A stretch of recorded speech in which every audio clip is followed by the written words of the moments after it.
जिथं संपूर्ण जग 1 जानेवारीला नववर्ष साजरं करते, तिथे आपण मात्र गुढीपाडवाच का साजरा करतो?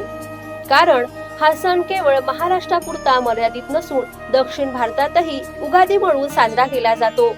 युग म्हणजे काळ आणि आदी म्हणजे सुरुवात, म्हणजेच नव्या काळाची सुरुवात. गुढीपाडवा हा प्राचीन हिंदू संस्कृतीशी जोडलेला सण असून हिंदू पंचांगानुसार ब्रह्मदेवाने या दिवशी सृष्टीची निर्मिती केली होती अशी श्रद्धा आहे.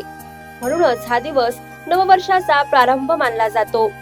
पौराणिक परंपरेनुसार प्रभू श्रीराम यांच्या विजयाच्या आनंदात गुढी उभारण्याची प्रथा सुरू झाली. तर इतिहासात छत्रपती शिवाजी महाराज यांच्या शौर्य आणि विजयाची आठवणही या दिवशी जागवली जाते. यासोबतच हा सण शेतकऱ्यासाठीही अत्यंत महत्त्वाचा आहे, कारण याच काळात नवीन पीक हंगामाची सुरुवात होते, निसर्गाशी नव्याने नाते जोडले जाते. त्यामुळे गुढीपाडवा हा केवळ नववर्षाचा सण नसून परंपरा, श्रद्धा, इतिहास, शौर्य आणि कृषी संस्कृती यांचा सुंदर संगम आहे. @पोस्ट मराठीच्या सर्व प्रेक्षकांना गुढीपाडव्याच्या हार्दिक शुभेच्छा.